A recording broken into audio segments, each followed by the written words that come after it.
To the surprise of no one, Netflix has scrapped Magic the Gathering's animated TV series. Now, this is not official yet. Wizards or Hasbro have not commented in an official capacity, but the one of the lead actors, Brandon Routh, claims that the show is not happening, and he was set to lead the character Gideon Jura, but has claimed to the news outlet Collider that the show is not going ahead.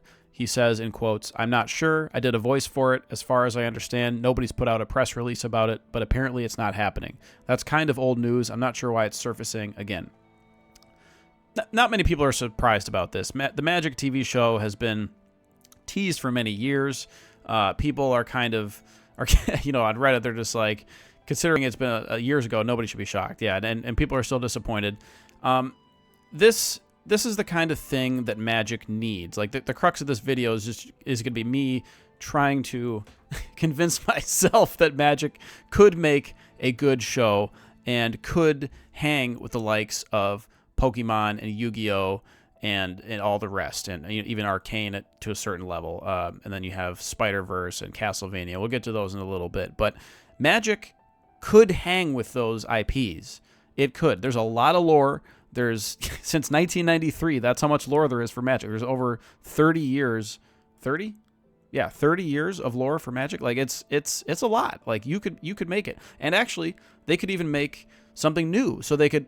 This is my thought, just initially. Like, this show is not gonna happen. This particular iteration of the show. Apparently, there are some creative differences, difficulty creating it, etc., etc. I'm not in the industry. I don't know how those things work. But what they could do is they could work with Wizards ahead of time, perhaps multiple years ahead of time, to get an idea, because that's what Wizards does for their sets anyway. They could get an idea of what the story is going to be in, let's say, 3 years from now, and they could work with Wizards and say, okay, our main characters are going to take place in the set that's coming out. So for example, they could do like a War of the Spark type of thing. Like, all these trailers, the cinematic trailers are phenomenal. Like, these are god tier. Like, looking at Elish Norn, is that Elspeth? Yeah, no, Elspeth. I'm a little hazy on this, but Elish Norn, iconic. Like, this is the type of character that should be in a Magic show. This is what I want to see. Again, here's more Elish Norn. Whoops, I got the volume there. Imagine seeing this on your TV screen on Netflix. Like, this is just insane. They can do that. They could do any of the other ones. They could do the Throne of Eldraine style. Like, there's so many choices. Like the gingerbread Garruk trailer classic. This is 10 million views. Like, these trailers have a lot of views. People want to see it. So I think Wizards could make it happen. Now, the issue here, apparently, according to Jimmy Wong from the Command Zone on Twitter, he posts in response to the Tulare Community College comment on it. He posts that Netflix, or he says it's in LA. This is called the Arcane effect, in the sense that Arcane, this is the League of Legends show from a few years ago. This has 96% popcorn meter, 100% tomato meter on Rotten Tomatoes. It won like 5, or was nominated for 5 Emmys, won 4 of them. Like, this is the kind of show that every show wants to be. Obviously, it's incredibly difficult to make something this good, but he says it's the Arcane effect in the sense that, much like the Spider-Verse as well, there's so many. Unless your project is going to be somewhat close, or perceived to be somewhat close to that level of quality, then a lot of companies are going to be risk averse and not make that. I don't know how much I buy that, but like, at least when it comes to anime, like seasonal anime, dude, they'll throw anything out there. They'll make the crappiest shows you've ever seen and chuck them out there. But yeah, I suppose in the Western market, and perhaps in Netflix's example, they want something that's a little more safe, that they know for sure has a big fandom. Something like Castlevania. Like Castlevania, for example, this is a good show. It's not as good as Arcane. Almost nothing is as good as Arcane. This is probably, if not the best, then top 5 best animated dramas like ever made. I that's a hot take. If you agree or disagree, let me know in the comments. But Arcane notwithstanding, Castlevania is very doable. This is the kind of show that I'm guessing the budget was roughly the budget of an anime. It looked maybe a little bit better than an average anime, but I mean not a lot better. So probably they were going to about like 3 million per 12 episodes, which is the average price of an average anime. Maybe more. Let's assume it was like 5 million. Let's just bump it up. Okay, let's pretend that Castlevania was 5 million. I couldn't find the exact figures on it. It was they were a little bit cagey about those details when I searched for it. So let's say Castlevania is 5 million. Magic could make a series of this quality, no problem. Like just pick any story and just set it and like animate it like Castlevania. You're golden. Like, this is all we need. We don't need Arcane. We can do with Castlevania. Castlevania is good. Castlevania is good enough. Like, I recommend the show. So yeah, people were disappointed. I know Pleasant Kenobi had a lot to say about it. It's not showing up here, but in any case, he was disappointed. And like, I get it. Just because a show isn't perfect doesn't mean that you shouldn't make it. Like, you're not going to get to be Arcane. Like, nobody's going to be that good. But yeah, like, here we have people saying fumble and missed opportunity for Hasbro and Netflix.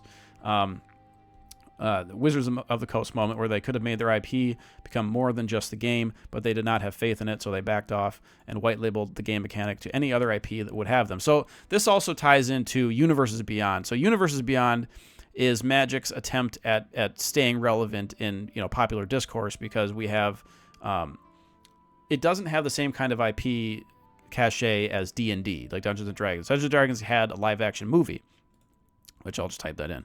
So yeah, Dungeons and Dragons. Here we go. So this was a relatively well received. That's higher than I thought. 93%, 91%. This is what we need. Like, this is doable in Magic. You could make something of this quality. It doesn't have to be live action. I think a good idea is make like a short Netflix Castlevania style show. I would love to see something that looks as good as Arcane, but let's be realistic. Arcane budget, if we go to the budget for Arcane, it was like $90 million. Actually, I have it over here. The budget for Arcane was $90 million, roughly $10 million per episode of the show. That's like outrageous. Like, the average Western show is like maybe $1 million per episode, roughly, maybe even less, depending on the show. And so, yeah, it's still less than a live action film, still less than some of the live action content that we get nowadays as well. Like, Rings of Power budget is insane. A lot of the Star Wars budgets were pretty bloated too. Like, this is still cheaper than those, but nevertheless, it takes a long time to make, and something of that quality. So, going to Castlevania, I think that's doable. I think though that going back to the IP thing and the Universes Beyond, like, Wizards is they're taking the easier route. They're doing Universes Beyond, and it's just a little bit disappointing. It's a little bit It's a little bit of like a cop out. Like, they're not, and I get why they're doing it. And if I were them, I would still do it, right? Because like they want to have other fans join Magic, right? Universes Beyond is one method to do that. Another method is to make a hit show, or a very popular TV show. Pokemon does it. Pokemon is the #1 media franchise in the world, of roughly $100 billion worth of franchise. Yu-Gi-Oh is another card game, $5 billion. Like, that's pretty good too. Just by itself is $5 billion. I mean, we can go to I think Monopoly Go. Like, for Hasbro can make money. They have Monopoly Go made $3 billion as a mobile game. Like, that's ridiculous. Hasbro can get the money. They can raise the money. Like, looking at Riot platforms, their net worth is $2 billion according to Google. I could be a little bit off. Okay, enterprise valuation of $21 billion. I'm not sure. Maybe that's just one of their divisions. So, in any case, they have in the multiple billions of net worth. Hasbro as a company is roughly $9 billion. So, it's not like they're a tiny little, teeny little nothing burger. They could take Monopoly Go revenue and just spend some of that on a Magic TV show, and then, they could start to rival Pokemon and Yu-Gi-Oh in terms of like fandom, like a lifestyle brand. And Magic has attempted these things in the past, but until you have a hit show like Arcane, until you have something that's gonna catch the eyeballs of everybody, where tens of millions of people see it, it's trending on Netflix. Until you have something that's somewhat like this, your brand is not.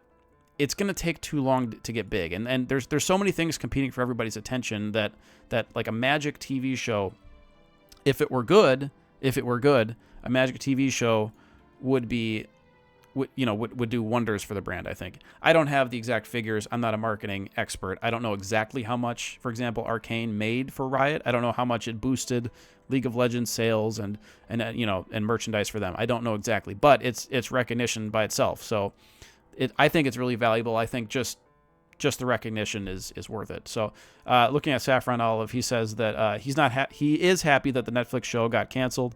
He thinks that a bad show would have been worse than no show, and he did not have faith that the show would have been good. I see where he's coming from, because there's a lot of stinkers, right? For every good show, there's like 10 bad shows. So it's been 13 years since they announced a movie plan, and they haven't done it. Like Magic hasn't done it. They've gone through some flux and everything, and it's like we have so much content from Magic. They wouldn't even necessarily have to write a new story. They could pull from Magic lore and just make one of those. Like it doesn't even have to be a new set. It could be an old set. But yeah, in any case, I think that Magic can do it. I think that it's possible. I think that you can make it at the level of, I'll go back to Castlevania. You can make it at this level. You could make a Magic show of this quality. Arcane, probably not. Castlevania, yes, I think you could do that. Before I end here, I'm going to talk about, so Wizards could go off of Netflix and go to Amazon, because there's Secret Level, which is on Amazon, and it's similar to Love, Death, and Robots, and so like perhaps Wizards could go to another streaming platform and put something out there. That's another possibility. But in any case, what do you guys think about the canceled Magic TV series? What do you think about that? Do you think it's going to come back to Netflix? Is this just like a temporary thing? Obviously, this is not like an official cancellation. It's the actor saying that he assumed it was canceled. But yeah, like, what do you guys think? Does Magic have a chance at making something good? Do you think that a TV series or movie would work? We have the trailers. They could do it. They could do it, but could they really do it? Is it really a possibility? So yeah, let me know what you think in the comments, and be sure to like, comment, and subscribe.